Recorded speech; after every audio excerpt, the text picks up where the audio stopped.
नमस्कार दोस्तों, स्वागत है आप सभी का विद्यासागर गुरुजी यूट्यूब चैनल पर। ये वीडियो आपको बीपीएससी में जितने पूछे गए अब तक के सवाल हैं 38वीं बीपीएससी अर्थात 1992 से लेकर अभी तक जितने भी एग्ज़ाम हुए हैं आज तक बीपीएससी ने जितने भी मध्यकालीन भारत के इतिहास से क्वेश्चंस लिए हैं उन सभी का कलेक्शन इस वीडियो में आपको मिलने वाला है। तो अगर चैनल पर नए हैं तो सब्सक्राइब कर लीजिए और बेल आइकन ऑन कर लीजिए ताकि ऐसी जो भी वीडियो डालूं आपको नोटिफिकेशन जल्द से जल्द मिल सके। शुरू करते हैं। कह रहे गुलाम वंश के प्रथम शासक कौन थे? तो ये सबको पता है, कुतुबुद्दीन ऐबक था, जो कि एक दास था जो आगे चलकर ये गुलाम वंश इसीलिए है, दास अर्थात गुलाम होते हैं, इसलिए इसका नाम गुलाम वंश भी रखा गया है। ठीक है, बाकी है आइए देखते हैं हम लोग क्या है ये आपका। भारत में गुलाम वंश का प्रथम शासक कुतुबुद्दीन ऐबक था जो 1206 से 10 तक शासन किया था।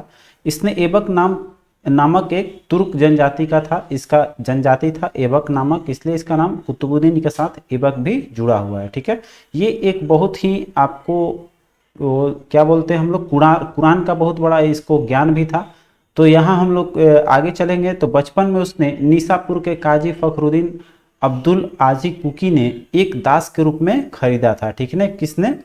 तो निसापुर के काजी थे फखरुद्दीन अब्दुल अजीज कुकी। ठीक है, इन्होंने इसको खरीदा था दास के रूप में, देखभाल करता था। और यहाँ देखिए ऐबक जो है बचपन से सुरीले स्वर में कुरान पढ़ता था, जिसके कारण वह कुरान खवा, ठीक है, कुरान खवा के नाम से भी प्रसिद्ध था। बाद में यह निसापुर के गजनी लाया गया जहां गौरी ने खरीद लिया था इसको, और गौरी ने ही खरीदने के बाद ये जो है आगे चलकर अपना सभी को कहानी जो पता है वो देख सकते हैं, क्योंकि बहुत लंबा चौड़ा व्याख्या है तो आप लोग पढ़ लीजिएगा। यहाँ पर आपको स्क्रॉल करते हुए दे देते हैं, आप लोग इसको वीडियो को पॉज करके पढ़ लीजिए। ठीक है, यहाँ एक चीज़ और जानने वाली बात है हम लोग को कि ऐबक ऐसा शासक था दिल्ली सल्तनत का जिसने सुल्तान की उपाधि नहीं ली है। ठीक है, धारण नहीं की है, बल्कि इसने मलिक और सिपह सालार की पदवी को ही धारण किया है। ठीक है, तो सिपह सालार और मलिक ये दो उपाधि लिया है कुतुबुद्दीन ऐबक ने। गौरी के उत्तराधिकारी गयासुद्दीन जो है वो कह रहा है उसके द्वारा मुक्ति पत्र प्राप्त करने के बाद नियम पूर्वक 1208 में ऐबक को दास्ता से मुक्ति मिली थी। ठीक है, हालांकि 6 में हुआ था, लेकिन राजा अभिषेक गौरी के मृत्यु के बाद ही इसको कराया गया था 1206 में, लेकिन नियमतः जो है दास्ता से मुक्ति कब मिली थी? 1208 में। ठीक है, इस चीज को भी ध्यान देना है हम लोग को। चलिए आगे चलते हैं, अब आते हैं सेकंड क्वेश्चन पे। सेकंड क्वेश्चन आपका है कि कुतुबुद्दीन ऐबक की राजधानी कहाँ पर थी? ठीक है, तो इसकी राजधानी आपको लाहौर थी, बाकी व्याख्या के अनुसार ऊपर जो दिया हुआ था। आगे चलते हैं, कर रहे 2.5 दिन की झोपड़ा क्या है? तो ये एक मस्जिद था। ठीक है, ये मस्जिद है पहले, लेकिन इसको 2.5 दिन का झोपड़ा, पहले ये कुछ और था, इसको बाद में मुस्लिम आक्रमणकारियों ने इसको क्या किया था, बर्बाद करके इसका नाम 2.5 दिन का झोपड़ा रखा था। ठीक है, तो आइए हम लोग इसको देख लेते हैं। आपको अपनी उदारता के कारण कुतुबुद्दीन ऐबक इतना अधिक दान करता था कि उसको लाख वक्स या लाखों का दान देने के नाम से पुकारा गया है। यह भी आता है कि लाख वक्स के नाम से किसको पुकारा गया है, तो वो है आपका कुतुबुद्दीन ऐबक ही। ठीक है, करे फरिश्ता ने लिखा है कि यदि व्यक्ति किसी दानशीलता के प्रशंसा करते थे तो उन्हें अपने युग का ऐबक पुकारते थे। इसीलिए आपको यहाँ पर ऐबक एक चीज और है कि जब कोई ज्यादा दान करता था तो उसके प्रशंसा के लिए एक वर्ड यूज होता था, उसका नाम था ऐबक। ऐबक पुकारते थे। इसकी उपाधि जो है कुरान खवा भी था, सबको पता है, चूंकि ये कुरान का बहुत अच्छे स्वर में गाता था। तो ऐबक को साहित्य के अनुराग तथा स्थापत्य कला में भी रुचि थी। ठीक है, यहाँ पर और भी चीज जानने का जैसे है, कह रहा है यहाँ एक चीज हम लोग को और देखने को मिलेगा कि जैसे ऐबक ने दिल्ली में है कुब्बत उल इस्लाम और अजमेर में 2.5 दिन की झोपड़ा नामक मस्जिदों का निर्माण करवाया था। तो यहाँ पर ये चीज हम लोग को ध्यान देना है कि कुब्बत उल इस्लाम और 2.5 दिन का झोपड़ा, एक बार क्वेश्चन आया हुआ था कि 2.5 दिन का झोपड़ा जो है वो कहाँ अवस्थित है। ठीक है, बहुत बार क्वेश्चन में आता है, और कुब्बत उल इस्लाम भी आता है। तो कुब्बत उल इस्लाम से ज़्यादा हमको 2.5 दिन की झोपड़ा क्वेश्चन नजर आई है। तो 2.5 दिन का झोपड़ा आपको ध्यान देना है, ये है अजमेर में, और कुब्बत उल इस्लाम जो है वो दिल्ली में है। ठीक है, दोनों क्वेश्चन कभी कभी पूछ देता है। आगे है, उसने दिल्ली में स्थित कुतुब मीनार का निर्माण करवाया था जिसे इल्तुतमिश ने पूरा करवाया था।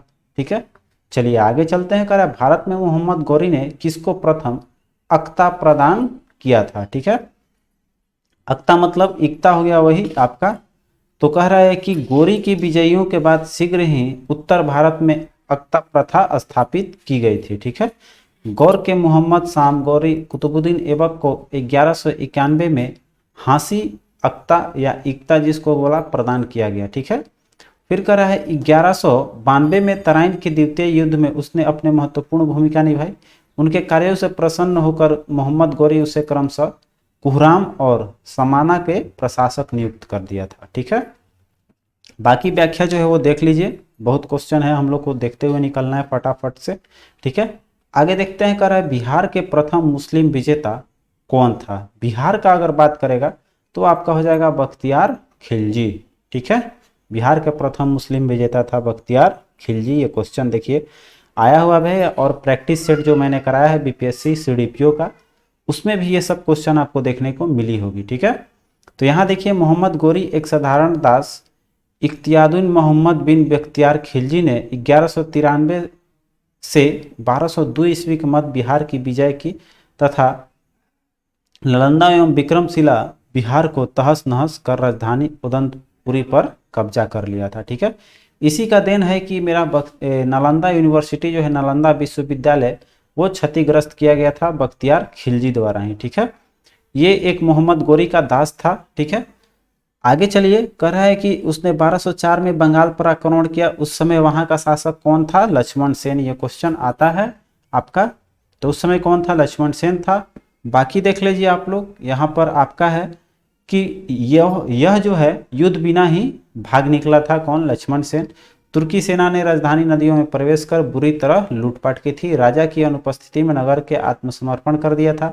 लक्ष्मण सेन ने भागकर दक्षिण बंगाल में शरण ली और वहीं कुछ समय तक शासन करता रहा। प्रसिद्ध पर्शियन इतिहासकार मिनहाजुद्दीन सिराज ने अपनी पुस्तक जो है ताबकत ए नासरी में बिहार में उसके हमले के बारे में विस्तार से वर्णन किया है। ठीक है, तो इसकी किताब है ये मिनहाजुद्दीन सिराज का है तबकाते नासिरी। ठीक है, आगे बढ़ते हैं। कह रहा है बिहार पर बख्तियार खिलजी के हमले का पहला विवरण प्राप्त हुआ है, वो हुआ है आपका तबकाते नसरी से। ठीक है, जैसे ऊपर हम लोगों ने पढ़ा भी, ये जो है तबकाते नासरी किसका है? मिनहाजुद्दीन सिराज का है। ठीक है, ये चीज़ ध्यान देना है। तो बिहार पर बख्तियार खिलजी के हमले का विवरण कहाँ मिलता है हम लोग को? तो तबकाते नासरी में। ठीक है, चलते हैं आगे की ओर। व्याख्या वही है। कह रहे नालंदा बिहार जो है विध्वंस किया था किसने? बख्तियार खिलजी ने ही। ठीक है, आगे चलिए। कह रहे इल्तुतमिश ने बिहार में अपना प्रथम सूबेदार किसको नियुक्त किया था? तो वो था आपका मलिक जानी। ठीक है, इल्तुतमिश ने बिहार में अगर पूछेगा तो मलिक जानी होगा। 1225 में इल्तुतमिश ने बिहार शरीफ एवं राढ़ पर अधिकार कर राजमहल की पहाड़ियों में तिलैयागढ़ी के समीप सिहामुद्दीन एबज के पराजित किया। एबज में इल्तुतमिश की अधीनता स्वीकार कर ली थी। ठीक है, एबाज ने इल्तुतमिश की स्वीकार कर ली अधीनता, और इल्तुतमिश ने एबाज के स्थान पर मलिक जानी को बिहार का सूबेदार नियुक्त किया था। ठीक है, चलिए बढ़ते हैं अगले क्वेश्चन की ओर। आइए आगे आएंगे। अगला क्वेश्चन है आपका,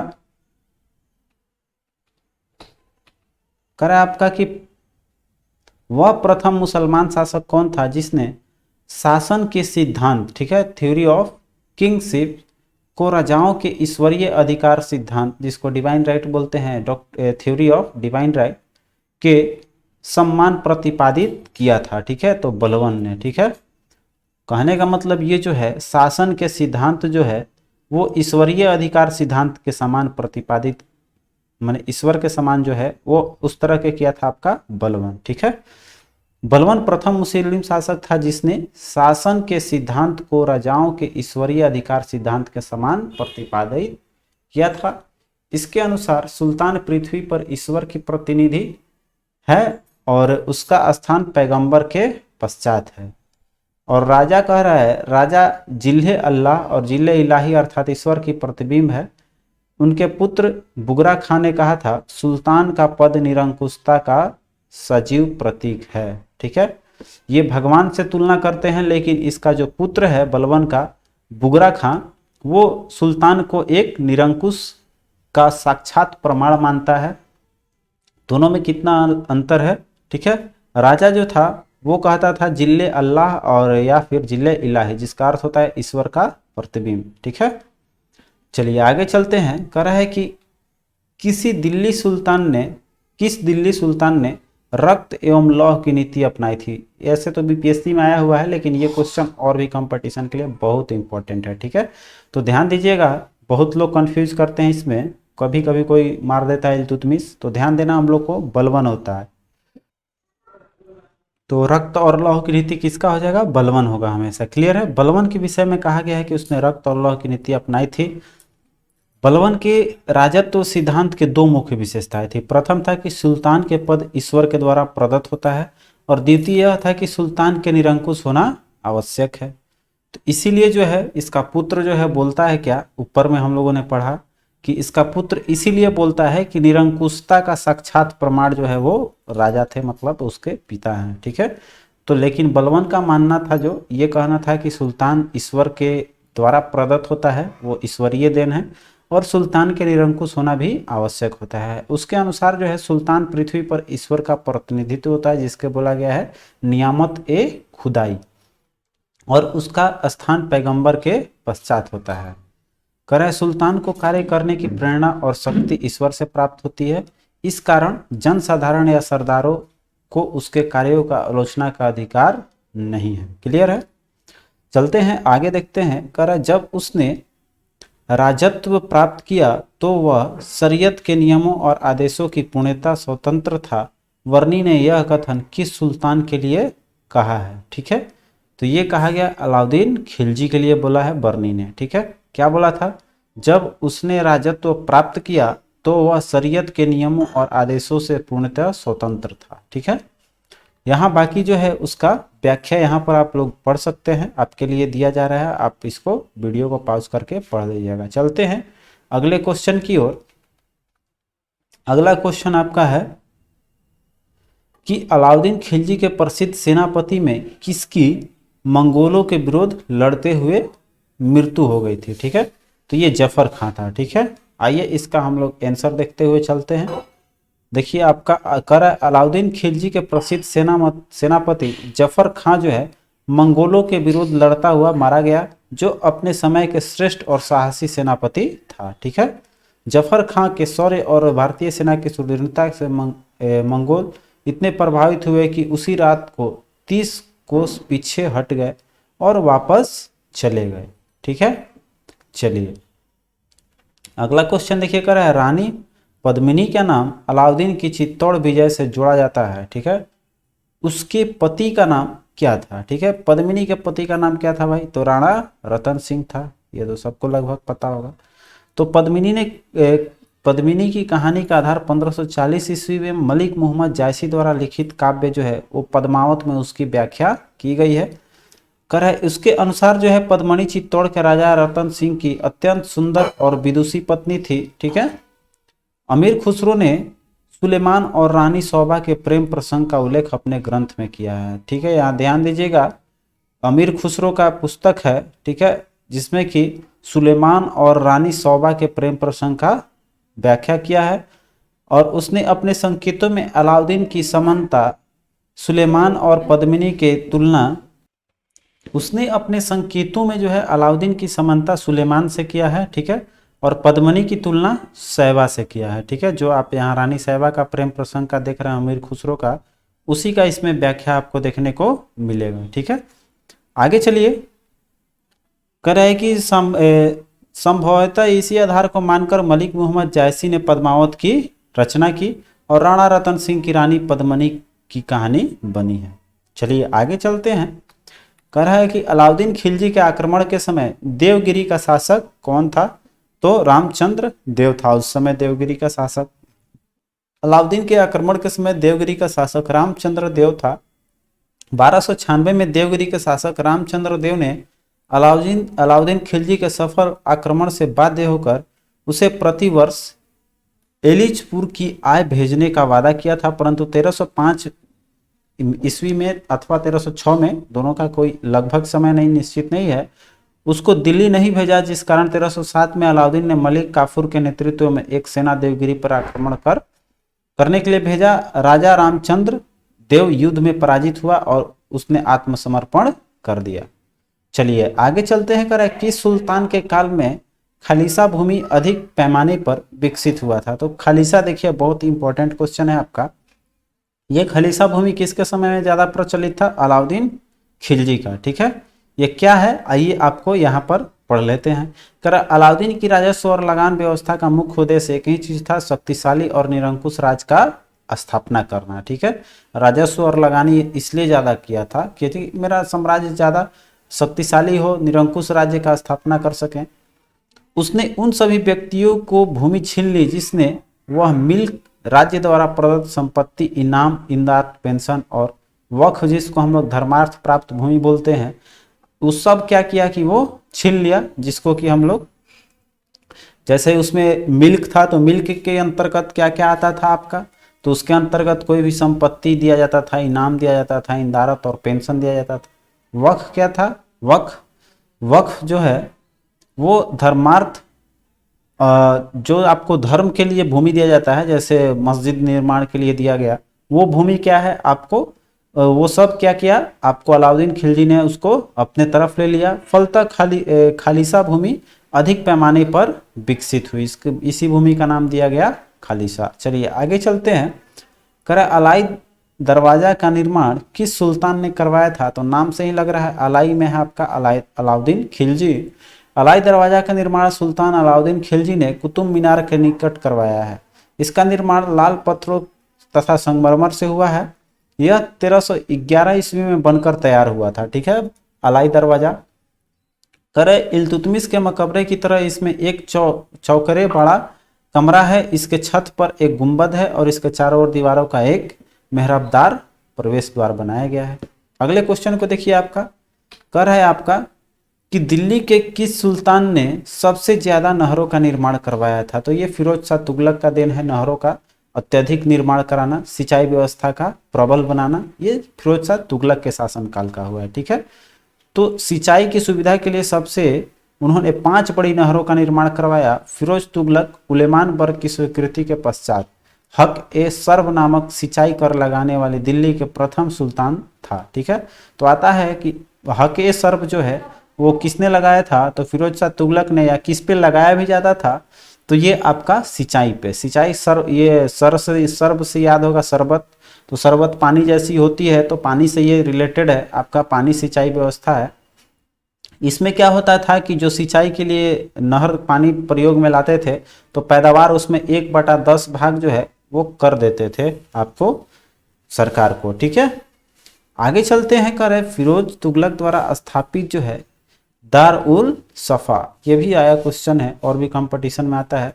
तो ये क्या है? दार उल सफ़ा जो है, तो जैसे दवा दारू हम लोग बोलते हैं तो दारुल नाम से लग रहा है, तो दारुल वो क्या है आपका? एक दवा का एथी है। जैसे खैराती अस्पताल है, ये एक खैराती अस्पताल का स्थापना किया था फिरोज शाह तुगलक ने। ठीक है, कह रहा है कि राज्य के खर्च पर ही हज की व्यवस्था करने वाला पहला भारतीय शासक भी जो था वो फिरोज शाह तुगलक ही था। ठीक है, इसमें हज की व्यवस्था करता था। फिर कह रहा है उसने दारुल सफ़ा नामक एक खैराती अस्पताल की स्थापना भी की थी और उसने कुशल हकीम रखे थे। अगला क्वेश्चन है, निम्नलिखित में से किस सुल्तान ने बेरोजगारों को रोजगार दिलवाया था? तो यही था आपका फिरोज शाह तुगलक ही। ठीक है, आपका सी ऑप्शन करेक्ट हो जाएगा। बाकी व्याख्या आप देख लीजिए। इसका एक उसने खोला था विभाग, ठीक है, जो था आपका रोजगार दफ्तर। एक दफ्तर खोला था जिसका नाम क्या था? रोजगार दफ्तर। खोलकर प्रत्येक मनुष्य के गुण और योग्यता की पूरी तरह जांच पड़ताल करके उसके योग्यता के अनुसार नियुक्ति करता था और बेगारी या बोल सकते हैं उसकी समस्याओं को हल करने का प्रयास करता था, बेरोजगारी का। ठीक है, चलिए आगे चलते हैं। कह रहे हैं कि निम्नलिखित में से किस सुल्तान के दरबार में सबसे अधिक गुलाम थे? तो आपका फिरोज शाह तुगलक के फेस्ट ही है। ये क्वेश्चन प्रैक्टिस सेट में कराया हुआ है मैंने, आप सभी को याद है, हमको याद है ये क्वेश्चन कराया हुआ है। तो फिरोज को दासों का बहुत शौक था। उसके दासों की संख्या संभवतः 1,80,000 तक पहुंच गई थी। उनकी देखभाल के लिए एक विभाग भी खोला था जिसका नाम था दीवाने बंदगान, माने बंदियों या बोल सकते हैं हम लोग दासों की विभाग था जो दीवाने बंदगान था। करे उन दासों की शिक्षा का पूर्ण ध्यान रखा जाता था। प्रत्येक दास को 10 से 100 टंके के बीच वेतन मिलता था। कभी कभी जागीरें भी मिलती थी। फिरोज का यह शौक राज्य के लिए हानिकारक सिद्ध हो गया। ठीक है, चलिए आते हैं अगले क्वेश्चन पे। 21 नंबर क्वेश्चन है आपका, निम्नलिखित में से किस सुल्तान ने फलों की गुणवत्ता सुधारने के लिए उपाय किए थे। ठीक है, तो फल को सुधारने वाला काम भी आपका फिरोज शाह तुगलक द्वारा किया गया। फिरोज शाह तुगलक ने बागवानी में अपनी अभिरुचि के कारण दिल्ली के निकट 1200 नए बाग लगवाए और अलाउद्दीन के 30 पुराने बागों को फिर से लगवाया था। वो था आपका फिरोज शाह तुगलक। अब कह रहा है फारसी यात्री जो है अब्बू रज्जाक भारत में किस राजा के शासन काल में आया था। तो ये तो सबको पता होगा, आपके कृष्णदेवराय द्वितीय का था ये अब्बू रज्जाक, जो एक फारसी था। तो यहाँ पर आप सब देख लीजिए, कह रहा है फारसी राजदूत था अब्बू रज्जाक, जो संगम वंश के प्रतापी शासक देवराय, जो कृष्णदेवराय के नाम से पूरा जाने जाते हैं, कृष्णदेवराय द्वितीय के कार्यकाल में आपका 1422 से 46 ईस्वी के शासन काल में जो है इसके विजयनगर आया था।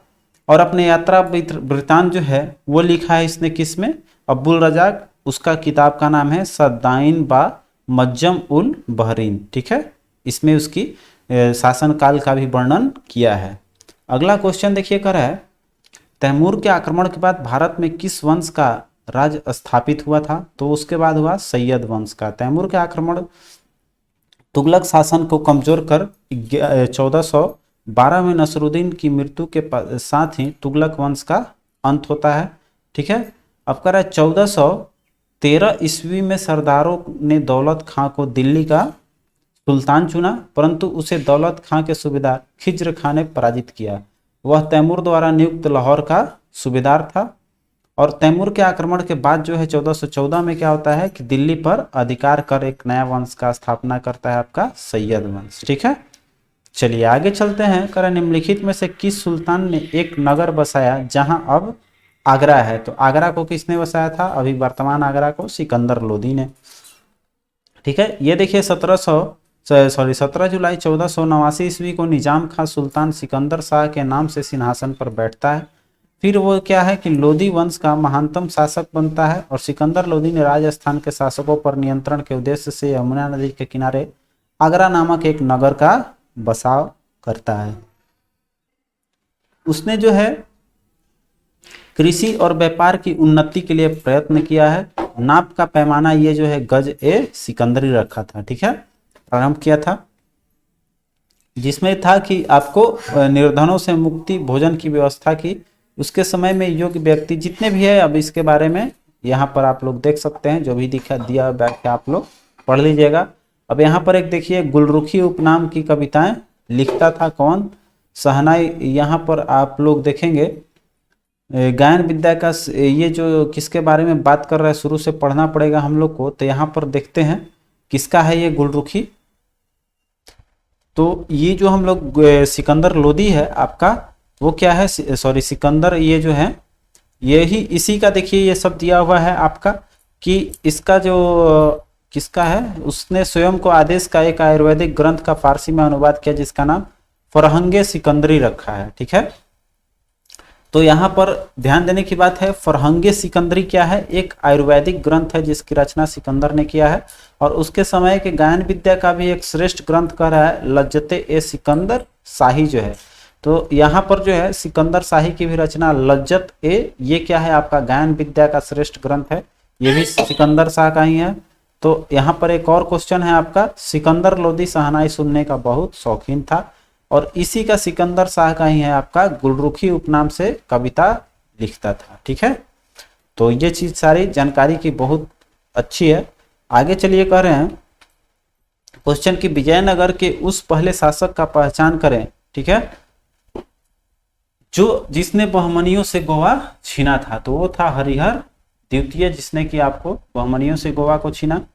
अगला क्वेश्चन है आपका कि 1377 में बुक्का की मृत्यु के बाद उसका पुत्र हरिहर द्वितीय बन रहा है। हरिहर और बुक्का ने स्थापना किया था, तो इसके बाद आपका हरिहर द्वितीय बनता है और उसने महाराज धीराज की उपाधि ग्रहण की। ठीक है, बाकी जो व्याख्या है आप लोग देख लीजिए। चलते हैं अगले क्वेश्चन की ओर। कह रहा है विजयनगर के राजा कृष्णदेव राय ने गोलकुंडा का युद्ध किस राजा के साथ लड़ा था?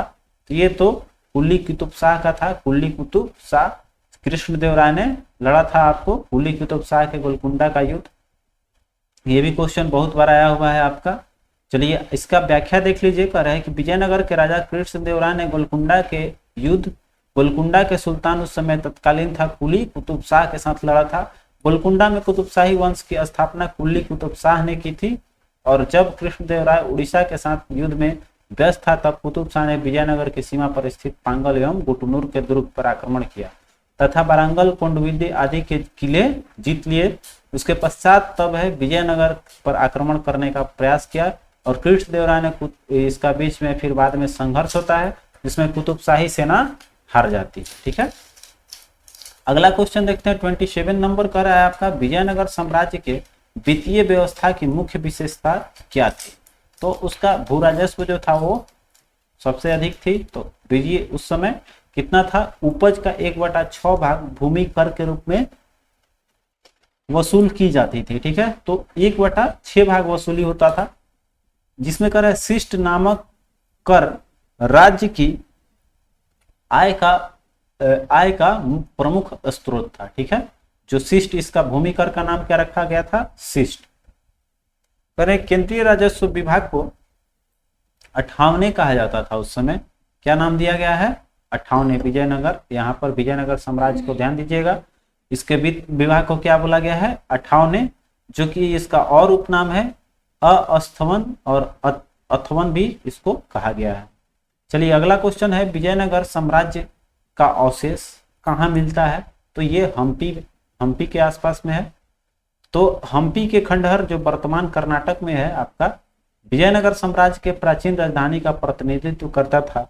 तो ये भी है, आपको कभी कभी क्वेश्चन हमने देखा है, आया हुआ है आपका कि विजयनगर साम्राज्य की राजधानी कहाँ हुआ करती थी? तो हम्पी। ठीक है, तो विजयनगर काल में बना विरूपाक्ष मंदिर यहीं पर अवस्थित है। कहाँ भाई? तो हम्पी पे ही।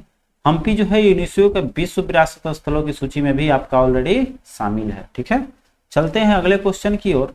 दीवाने अर्ज जो है विभाग संबंधित है किससे? तो ये रक्षा विभाग का है। ठीक है, दीवाने आरिज अथवा आरिज ए मुमालिक सल्तनत काल के सैन्य विभाग का प्रमुख अधिकारी होता था, और आरिज ए मुमालिक का विभाग ही दीवाने अर्ज कहलाता था।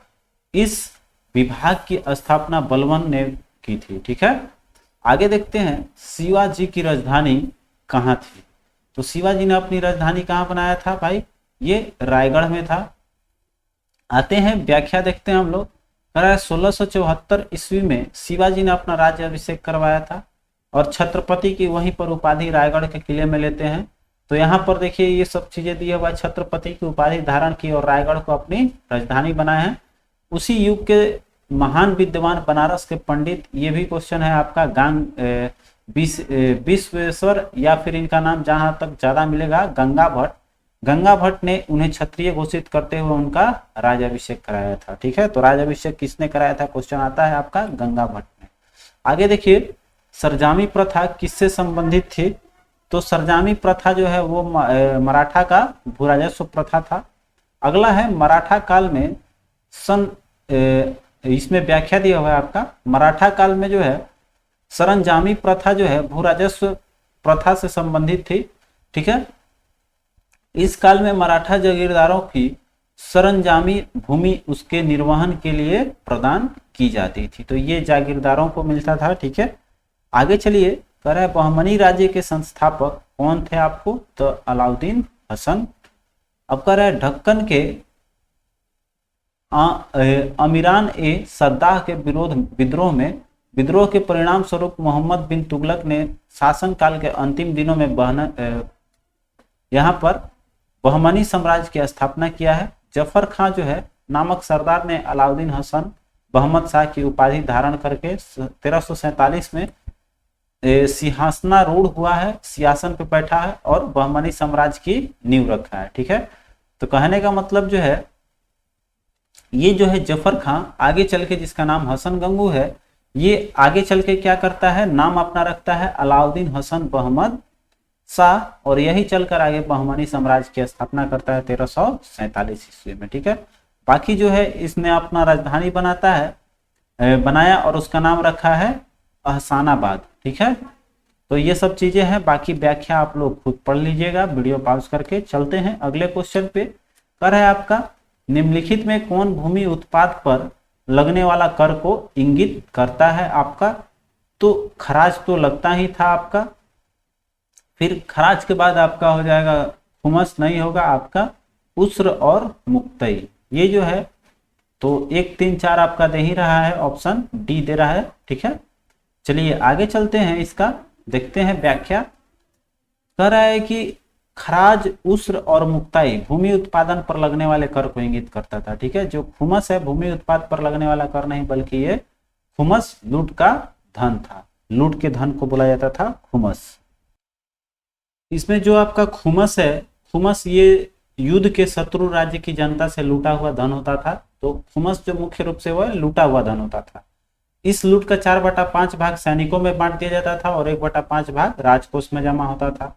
किंतु अलाउद्दीन खिलजी और मोहम्मद तुगलक ने इसको 4/5 भाग राजकोष में दिया और शेष 1/5 सैनिकों में बांट दिया। उल्टा कर दिया ये लोग। कौन, किसके शासनकाल में? अलाउद्दीन खिलजी और मोहम्मद तुगलक के शासनकाल में ये हुआ। ठीक है, तो खुमस ध्यान दीजिएगा, लूट का धन था।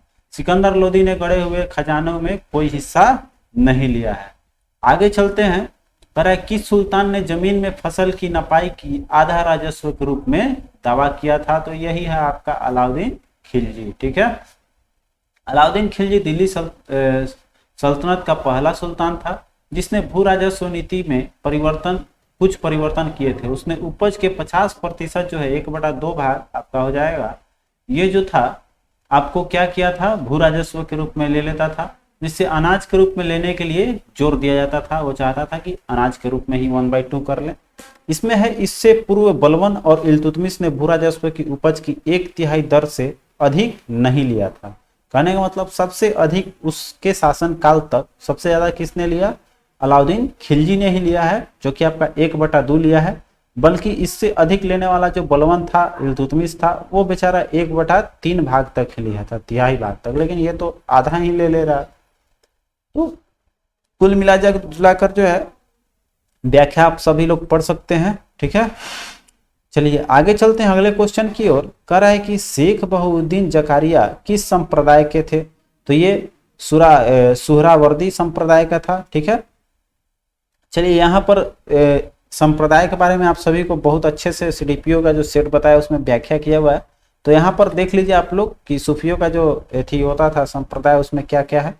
तो कह रहे हैं कि भारतवर्ष में सुहरावर्दी संप्रदाय जो है वो शेख बहाउद्दीन जकारिया का है, जो आपका 1882 से 1262 तक जो है ये रहे आपका बहाउद्दीन जकारिया। तो यहाँ से ये कहने का मतलब सूफियों के इस संप्रदाय में जो है शेख सदरुद्दीन आशरिफ, शेख रख्तुद्दीन, मतलब ये सब जो है सुर्ख आदि इसमें शामिल थे। किसमें? सुहरावर्दी संप्रदाय में।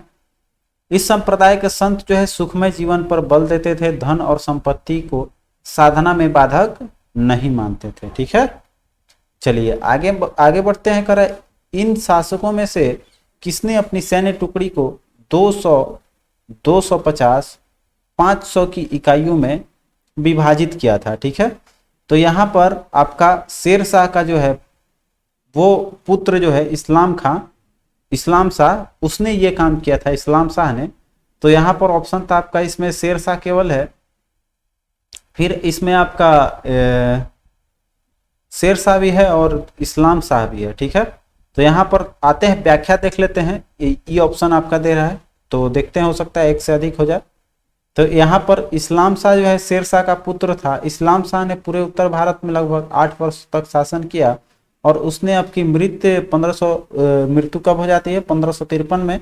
इस्लाम शाह ने ही अपनी सैन्य टुकड़ी को, तो यहाँ पर इसका सही जवाब हो जाएगा आपका इस्लाम शाह दे रहा है। लेकिन आगे पढ़ते हैं, बात क्या है आपको। तो कह रहा है इस्लाम शाह ने अपनी सैन्य टुकड़ी को 50, 200, 250 और 500 की इकाई में विभाजित किया था। संभवतः शेर शाह के समय में भी सैन्य विभाजन की यह प्रणाली प्रचलित थी।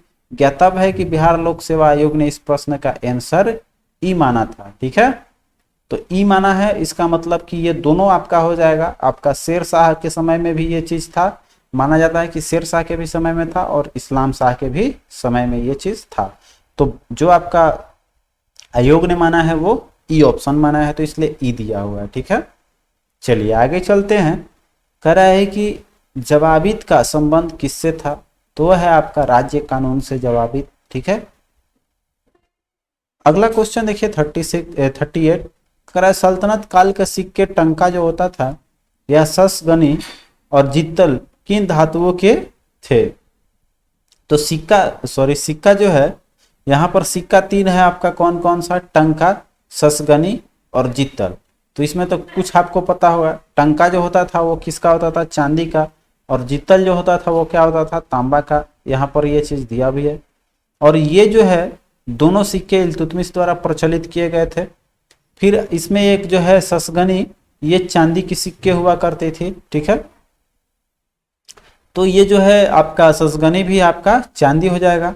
पर टंका और जित्तल का अनुपात जो है, ये क्वेश्चन आया हुआ है, कितना था आपका टंका और जित्तल का, 1:48। ठीक है, तो कहने का मतलब जो है आपका, अगर एक टंका जो एक चांदी का सिक्का ले जाएंगे तो 48 चांदी के सिक्के के बराबर होगा। ठीक है, चलते हैं आगे। करें भारत में कागज का प्रयोग कब से प्रारंभ हुआ है, कब से माना गया है आपका, तो ये 12वीं शताब्दी के आसपास में। ठीक है, बाकी व्याख्या आपके लिए रहा। विश्व में प्रथम कागज का आविष्कार चीन में हुआ था, सबको पता है।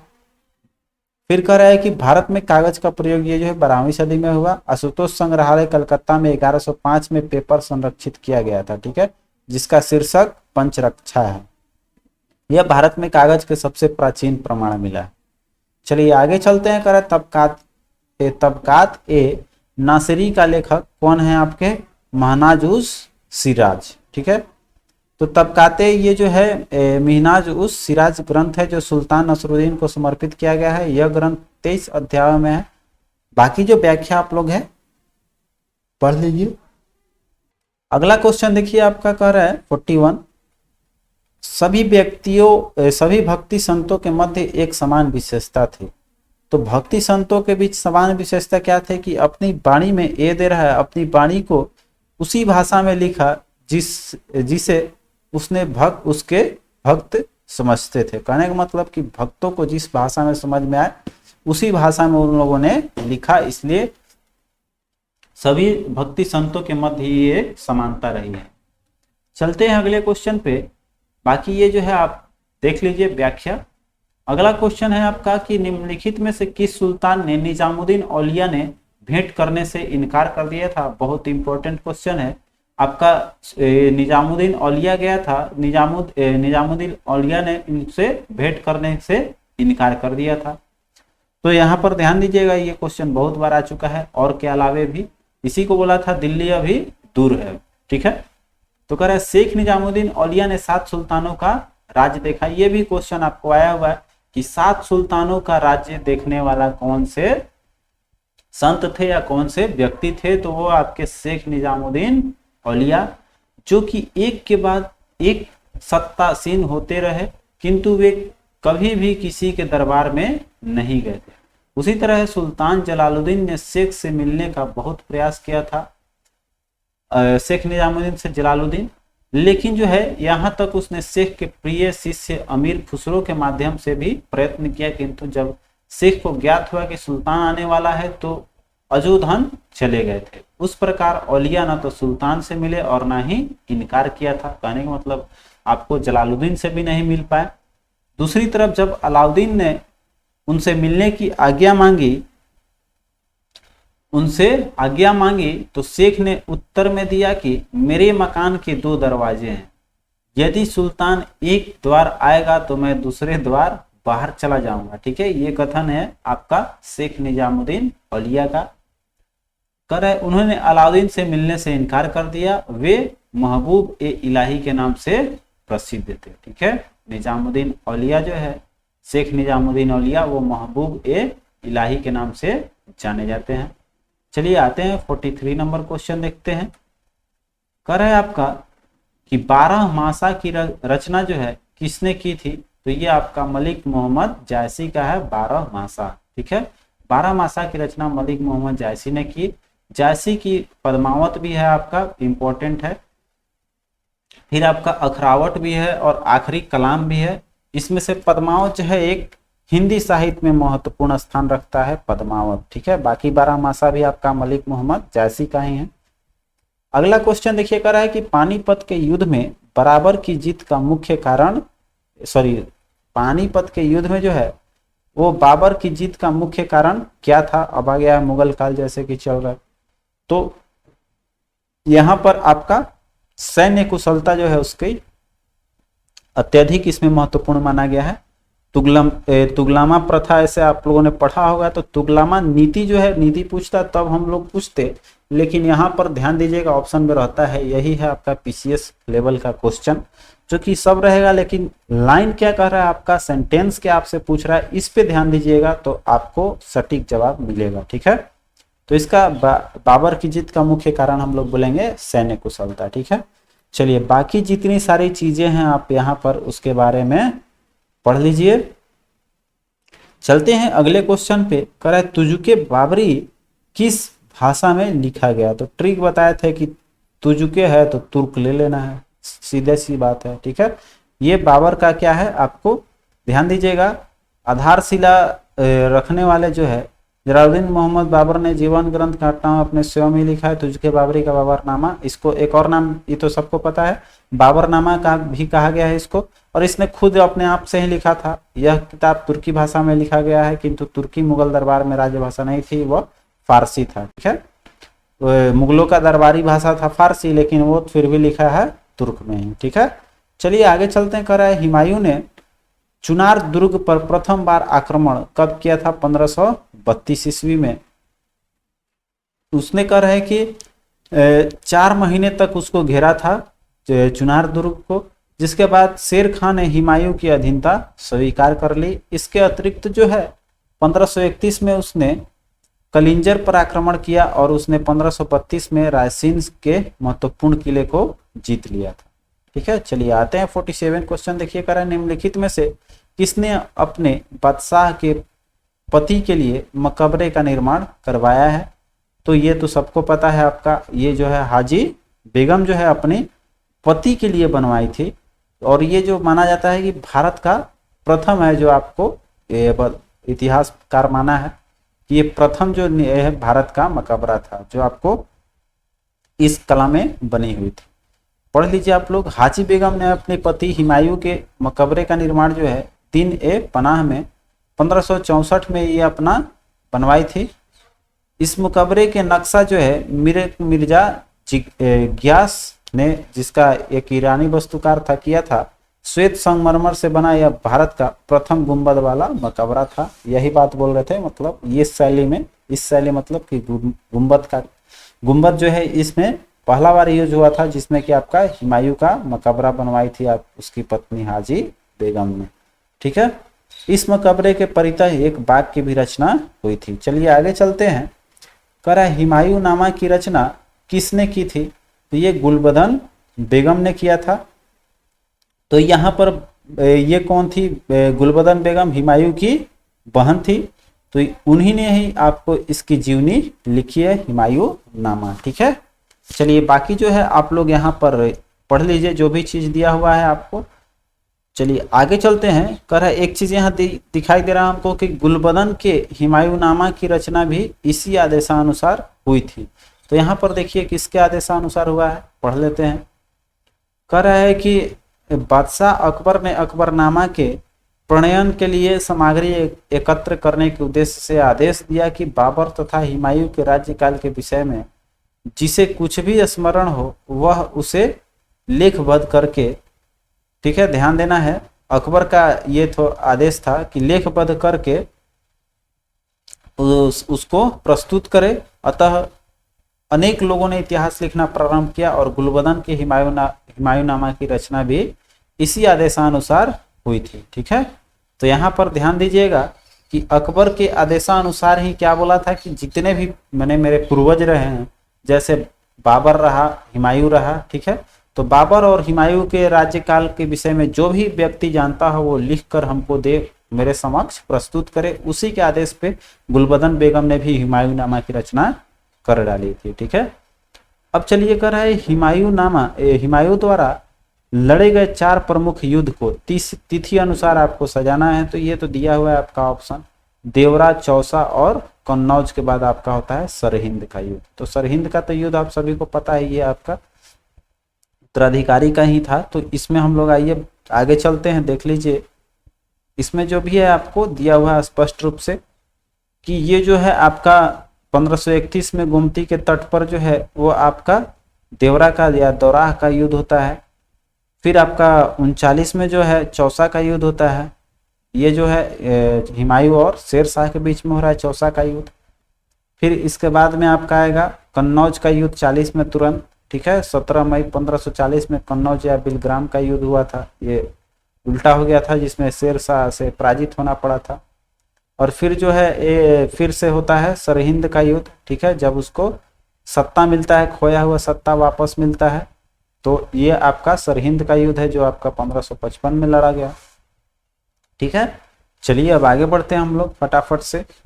कह रहा है कि निम्नलिखित में से किस सुल्तान ने पहले हजरते आला की उपाधि अपनाई और बाद में सुल्तान की उपाधि अपनाई थी। तो वो था शेर शाह सूरी। ठीक है, जो कि आपका पहले हजरते आला लिया और फिर आपका सुल्तान का उपाधि लिया। चलिए आगे चलते हैं। अगला क्वेश्चन है आपका कि ये 50 नंबर हो गया आपका। 51 क्वेश्चन है, कह रहा है हल्दी घाटी के युद्ध में महाराणा प्रताप की सेना के सेनापति कौन थे? आपको हकीम खान थे। देखिए आगे चलते हैं। कह रहा है कि बाकी ये जो आप पढ़ लीजिएगा, हल्दी घाटी का युद्ध कब हुआ था तो ये तो सबको पता है, 1576 में। ये मानसिंह और आसफ खां इसमें लड़ा गया था, महाराणा प्रताप एक तरफ था। तो ये सब चीजें जो है आप लोग पढ़ लीजिएगा। चलिए आगे बढ़ते हैं। कह रहा है निम्नलिखित में से किस मुसलमान शासक ने तीर्थ यात्रा कर समाप्त कर दिया था? तो वो था आपका अकबर, जो एक तरह से दयालु प्रवृत्ति में जाना जाता है। तो ऐसे भी याद रख सकते हैं आप लोग कि इसका सही जवाब हो जाएगा आपका अकबर है। ठीक है, अगला क्वेश्चन देखते हैं हम लोग। कह रहा है कि मुगल ये जो है व्याख्या आ गया अब आपका। ठीक है, ये जो देखना है हम लोग को 15 बहुत सारे यहाँ दे दिया है, देख लेते हैं।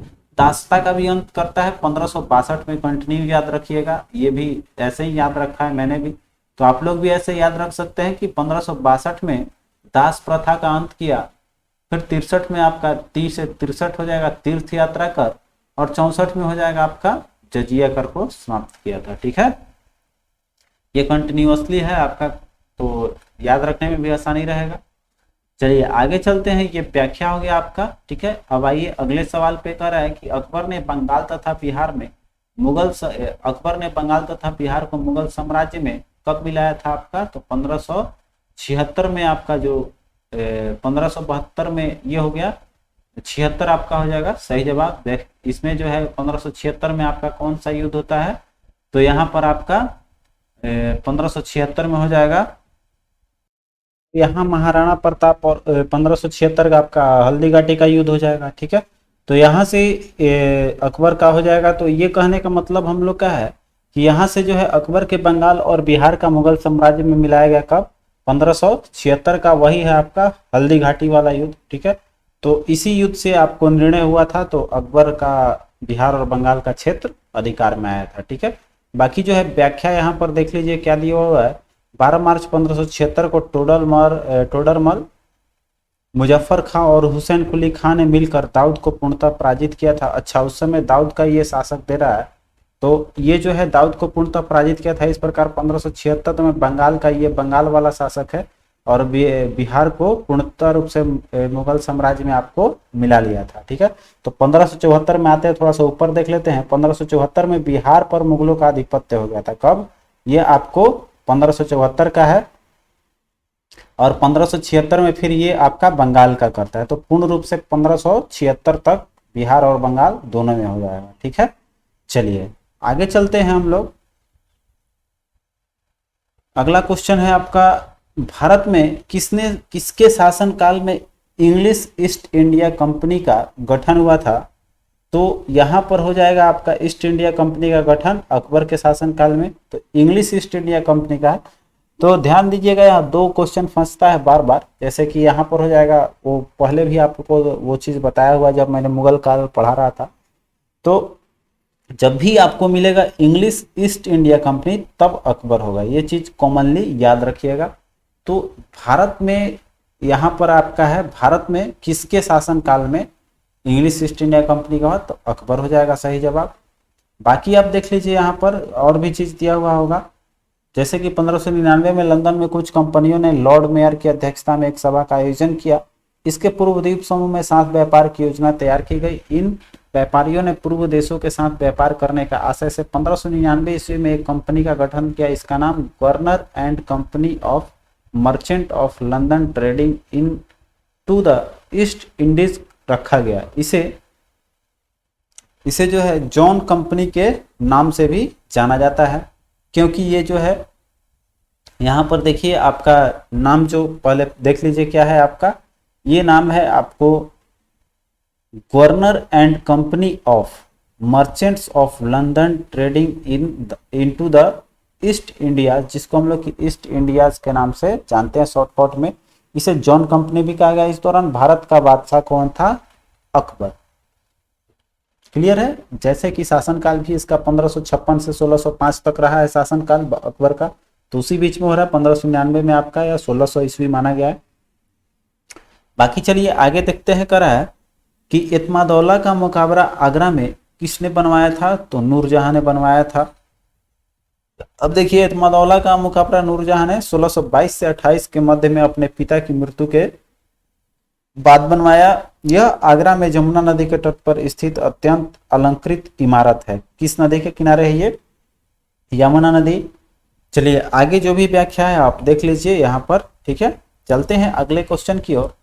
कर है आपका कि प्राचीनकारी पिट्रा ड्यूरा निम्न में से किससे संबंधित है? तो प्राचीनकारी आपको दे रहा है दीवारों में अर्धकीमती पत्थर जड़कर फूलों की निकासी करना जो है वो आपको कहलाता है प्राचीनकारी, ठीक है।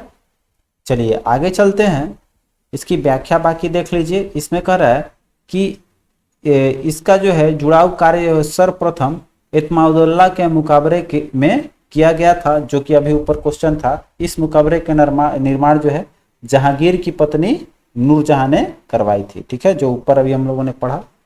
चलिए आगे चलते हैं अगले क्वेश्चन की ओर। कह रहे हैं मध्य काल में बटाई शब्द का अर्थ क्या था? ये आया हुआ क्वेश्चन है। बटाई आपका लगान निर्धारण का एक तरीका था। व्याख्या देख लीजिए। ये बटाई शब्द का तात्पर्य क्या है? ये पद्धति है जिसमें कि वास्तविक उपज का बंटवारा राज्य और कृषक के बीच होता था। सुरसासुरी ने लगान निर्धारण के लिए 3 नियम अपनाए थे, नस्क या मुक्ताई अथवा कनकुत, और दूसरा नगदी अथवा जब्ती था। फिर गल्ला बक्सी या बटाई था। तो बटाई यही है, 3 प्रकार की थे, खेत बटाई, लंक बटाई और रास बटाई, ठीक है। तो ये 3 हो जाएगा आपका। चलिए आगे चलते हैं। 58 क्वेश्चन देखिए, कर रहा है किस मुगल शासक ने चित्रकारी के लिए कारखाने बनवाए थे? तो चित्रकारी का सबसे माना गया है कारखाना बनवाया था किसने? ये आपका हुमायूं ने। और किसके शासन काल में? आप कमेंट करके इस चीज को जरूर बताइएगा कि चित्रकारी का चरम उत्कर्ष किसके शासन काल में था, या किसके समय में चित्रकारी प्रकाष्ठा पर थी। ये आपको कमेंट करके बताना रहेगा, ठीक है। चलिए आगे चलते हैं। यहाँ पर देखिए कुछ ऑब्जेक्शन हो गया है, कुछ लिखा हुआ है आपको। कह रहा है कि एनसीईआरटी के अनुसार जो है निगारा खाना जबकि अन्नू मुजीबिका की पुस्तिका है उस बनवाया था, जो कि पुस्तकालय से जुड़ा था। लेकिन ये इसका आंसर जो है वो बी माना गया है। किसके द्वारा? बीपीएससी के द्वारा। तो ये जो है आंसर अकबर मान लिया है, बाय मिस्टेक हो सकता है। अब चलिए ये आगे बढ़ते हैं अगले क्वेश्चन की ओर। कह रहा है कि दस्तान ए अमीर हजमा का चित्रांकन जो है, हमजा का चित्रांकन किसके द्वारा किया गया था? तो इसमें देखिए बहुत सारा डाउट है, तभी ये ऑप्शन आपका नहीं दिया हुआ है, ठीक है। कह रहा है कि अकबर ने अनेक ग्रंथों को चित्रित करवाया था। इसमें सर्वप्रथम दस्ताने अमीर हमजा है। यह हुमायूं के काल में चित्रित होना आरंभ हुआ और अकबर के शासन काल में पूर्ण हुआ। तो क्वेश्चन ये जो है आप देखेंगे चित्रांकन किसके द्वारा किया गया आपसे पूछ रहा है, तो शासनकाल तो यहाँ पर हम लोग को क्लियर हो जा रहा है, लेकिन बदायूनी और शाह नवाज खां के अनुसार इसे तैयार किया गया है। ठीक है, तो बदायूनी और आपका बदायूनी और शाह, ये दोनों का दोनों कोई ऑप्शन में आपका है ही नहीं, इसलिए इसका आंसर नहीं दिया हुआ है। तो बदायूनी और शाह नवाज खां के अनुसार इसे तैयार करने में लगभग 15 वर्ष लगे थे, और पहले सैयद अली और बाद में अब्बू सम्मद की देखरेख में प्राय 50 चित्रकारों में से इस चित्रकारों ने इसे तैयार करने में हिस्सा लिया था। तो इसमें 4 इंसान आता है, देखिए 2 नाम यहाँ पर आया इसको, ठीक है, फिर आपका 2 नाम यहाँ पर आता है, ठीक है, तो यहाँ पर सैयद अली और अब्बू सम्मद भी इसमें शामिल हो जाता है। तो इस तरह से करीब 1400 चित्र हैं। अब देखिए इसमें लंबे चौड़े फोलियो के एक तरफ चिपकाए हुए थे। इस ग्रंथ फारसी नायक और अमीर हमजा जो है के वीरता के कारनामों का उल्लेख करता है इस चित्रांकन में। ठीक है, चलिए आगे चलते हैं। कह रहा है यूरोपीय चित्रकारी का प्रवेश किसके दरबार में हुआ था। ठीक है भाई, तो ये माना गया है अकबर के। आगे देख लीजिए, यहाँ पर व्यक्ति विशेष का दृश्य के आगे दिखने वाले वस्तु के छोटे आकार में बनाना, ये सब इसी के समय ग्रहण हुआ था। यहाँ पर यूरोपीय चित्रकला से जो लिया गया है, यहाँ पर व्याख्या दिया गया है। ठीक है, यहाँ पर देखिए जो चित्रकला की बात किया था स्वर्ण काल, यहाँ पर वो चीज लिख दिया है जो कमेंट करने के लिए बोला था आपको। तो जहांगीर के शासन काल में जो है वो चित्रकला का स्वर्ण युग माना गया है। चलिए आगे चलते हैं। और ये स्थापत्य कला का तब आप लोग को कमेंट करके तब बताना है कि स्थापत्य कला का जो है वो किसके शासन काल को माना गया है स्वर्ण काल। आगे चलते हैं। कर है दशवंत और बसावन प्रसिद्ध चित्रकार मुगल सम्राट के राजदरबार में थे। तो ये थे आपको दशवंत और बसावन अकबर के। ठीक है, आगे देखिए यहाँ पर बाकी जो है आपको व्याख्या दिखाई दे रहा है, पढ़ लेना है। चलिए आगे चलते हैं। कह रहा है कि मुगल चित्रकला किसके नेतृत्व में अपने शीर्ष बिंदु पर था। तो चित्रकला अभी हम लोगों ने पढ़ा जहांगीर। चलते हैं अगले क्वेश्चन की ओर। कह रहा है आपका व्याख्या बाकी ये सब रहा। आगे चलिए, कह रहा है कि जब्ती प्रणाली किसकी उपज थी। तो जब्ती प्रणाली आपका अकबर का था, जो कि आपको भूमि सर्वेक्षण, भू राजस्व निर्धारण के लिए दुरस्तल अमल और जब्ती खसरे की तैयारी पर आधारित थी। साम्राज्य के अधिकतर भूभाग यही प्रणाली प्रचलित थी। ठीक है, तो कहने का मतलब जो हमारा जब्ती प्रणाली थी वो भू राजस्व से सब था। ठीक है, आगे चलिए 64 क्वेश्चन देख लीजिए। करे आपका कि यह कथन किसका है कि अकबर के शासनकाल में इलाहाबाद में 40 स्तंभ मुक्त मंजिल के निर्माण में 5000 से 20,000 लोगों ने 40 साल तक काम किया था। ये चीज लिखा हुआ है आपका विलियम्स फिंच ने। ठीक है, सी ऑप्शन दे रहा है। बाकी जो है व्याख्या आप लोग यहाँ पर देख लीजिए, आपकी व्याख्या रहा। अगला क्वेश्चन देखिए, कर रहा है कश्मीर का अकबर नाम से प्रसिद्ध सुल्तान। बहुत इंपॉर्टेंट क्वेश्चन है, ऐसे भी बहुत आया हुआ है और कंपटीशन में पीपीएससी के अलावा भी आया हुआ है आपका। तो ये कौन है, आपको कश्मीर के अकबर कहा गया है जैनुल अब्दीन को। ठीक है, जैनुल अब्दीन को, सुल्तान जैनुद्दीन अब्दीन को कश्मीर का शासक था, जिसको कि कश्मीर का अकबर कहा गया है। ठीक है, चलिए आगे चलते हैं। कह रहा है आपको कि 2 अस्पा और सिंह अस्पा, ये क्वेश्चन बताया था कि बहुत इंपॉर्टेंट क्वेश्चन है। जितने भी आया हुआ है सब आपको लगभग पढ़ाए हुए मिलेंगे। 2 अस्पा और सिंह अस्पा प्रथा किसने शुरू की थी। तो ये आपका जहांगीर का है। ठीक है, चलिए आगे चलते हैं। बाकी देखिए व्याख्या ये जो है ये घुड़सवारों से है, तो ये सब आपने पढ़ा हुआ है, देख लीजिए आपको। इसमें आपको सवार के 2 गुना रखना था और 3 गुना सिंह अस्पा का था, तो ये सब पढ़ा हुआ क्वेश्चन है। चलिए आगे बढ़ते हैं अब हम लोग। कह रहा है ईरान के शाह और मुगल शासकों के बीच झगड़े की जड़ क्या थी। तो वो था आपका कंधार को क्षेत्र के लेके था, जो कि पहले दूसरे का आधिपत्य में था। फिर जैसे पढ़ लीजिए इसमें क्या है, इसका मुख्य कारण था कंधार को अपने हाथों में रखना मुगल शासक तथा ईरान के शाह के लिए प्रतिष्ठा का विषय बन गया था, जिसके कारण कि दोनों शासकों की साम्राज्यवादी योजना को क्रियान्वित किया जाना बहुत कुछ कंधार के हाथों में रखने पर ही निर्भर करता था। ठीक है, तो आगे चलते हैं। आप कह रहे हैं दिल्ली के लाल किले का निर्माण किसने करवाया था, तो आ गया वो शाहजहां का। ठीक है, तो शाहजहां हो जाएगा आपका। बाकी जो है आप यहाँ पर देख लीजिए क्या चीज़ है नहीं है, व्याख्या बाकी यहाँ पर लिखा हुआ है। चलिए आगे चलते हैं। हाँ, एक क्वेश्चन आता है कि इस किले का जो है पश्चिमी द्वार का नाम रखा गया है आपका लाहौरी दरवाज़ा, और दक्षिणी दरवाजे का नाम रखा गया है दिल्ली दरवाज़ा। तो ये चीज़ मैंने पढ़ाया हुआ है आपको, तो याद होगा। तो यहाँ ध्यान दीजिएगा, पश्चिमी द्वार जो है लाहौरी दरवाज़ा है, और द से बताए थे कि द दिल्ली वाला पूछेगा तो दक्षिण हो जाएगा, और एक बच गया आपका दो दरवाज़ा, तो लाहौरी दरवाज़ा पश्चिम हो जाएगा। ठीक है, आगे चलिए। निम्नलिखित में से किस इतिहासकार ने शाहजहां के शासनकाल को मुगल काल का स्वर्ण युग कहा है? ठीक है, कहने वाला कौन था? तो A.L. श्रीवास्तव ने मुगल काल का स्वर्ण काल माना है। ये आपका A.L. श्रीवास्तव ने, ठीक है, अपनी पुस्तक मुगल कालीन भारत में लिखा है कि शाहजहां का शासनकाल भारत काल के मध्ययुगीन इतिहास में स्वर्ण युग के नाम से प्रसिद्ध है। यह केवल कला और कला में भी वस्तुकला की दृष्टि से सत्य माना जा सकता है। J.N. सरकार और B.A. स्मिथ शाहजहां के काल को स्वर्ण काल मानने के पक्ष में नहीं है। ठीक है, S.R. शर्मा ने, बाकी जो भी है हमको क्वेश्चन यहाँ पर ये ध्यान देना है, A.L. श्रीवास्तव ने ही माना है आपको इसका स्वर्ण काल। चलिए आगे चलते हैं। कह रहा है कि औरंगजेब द्वारा चलाए, जो औरंगजेब ने जिहाद चलाया था उसका अर्थ क्या है?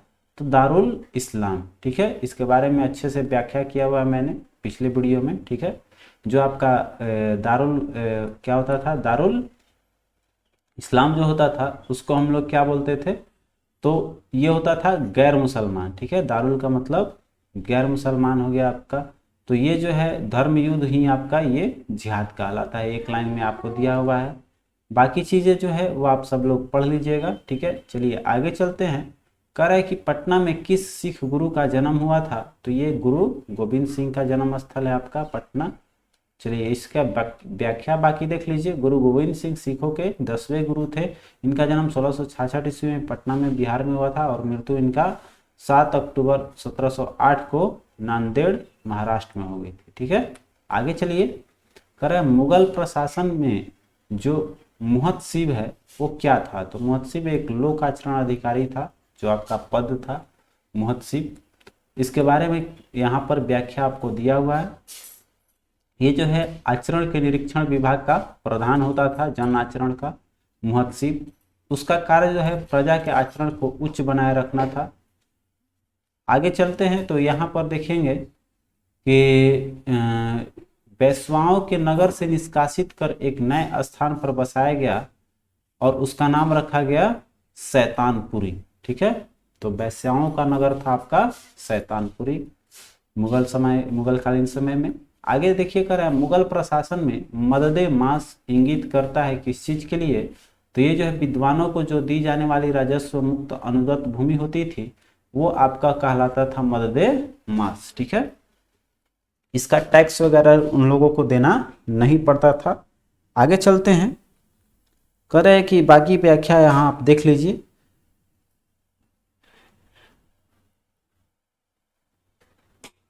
इसका एक और नाम है सयूरगाल। ठीक है, सयूरगाल भी इसको मददे मास को ही बोला गया है। अब चलिए आगे आते हैं, अगले पॉइंट पे हम लोग देखेंगे। अगला है आपका, देखिए कह रहा है कि मयूर सिंहासन पर बैठने वाला जो है अंतिम सम्राट कौन था? तो आपका मोहम्मद शाह रहा है। ठीक है, बाकी जो है यहाँ मयूर सिंहासन तो आप सभी को ये चीज़ पता है क्या है नहीं है, यहाँ पर उसके बारे में पूरी व्याख्या दी गई है। अंतिम शासक कौन था? मोहम्मद शाह था। ठीक है, यहाँ आक्रमण करने के बाद उसको अपने साथ लेकर चला जाता है। तो यहाँ पर देख लीजिए क्या है, कह रहा है समकालीन इसका लेखक है आनंद राम मुखलिस के अनुसार कह रहा है नादिर शाह अपने साथ 60,000 रुपये, कई हजार अशरफियाँ, 1 करोड़ रुपए का सोना, 50 करोड़ जवाहरात, कोहिनूर और तख्ते ताव जो मयूर सिंहासन था उसको ईरान लेकर चला गया है। ठीक है, नादिर शाह ने। तो यहाँ पर ये चीज़ है। तो यहाँ पर अंतिम शासक ये शाहजहां के समय में बना था, द्वारा बनाए गए प्रसिद्ध मयूर सिंहासन पर अंतिम शासक मुगल कौन बैठा था? मोहम्मद शाह। चलिए आगे बढ़ते हैं। 75 देख लीजिए। करें निम्नलिखित में से किस मुगल बादशाह को वजीर गाजीउद्दीन ने दिल्ली में दाखिल होने दिया था? ठीक है, तो आपका सही जवाब दे रहा है शाह आलम द्वितीय। ठीक है,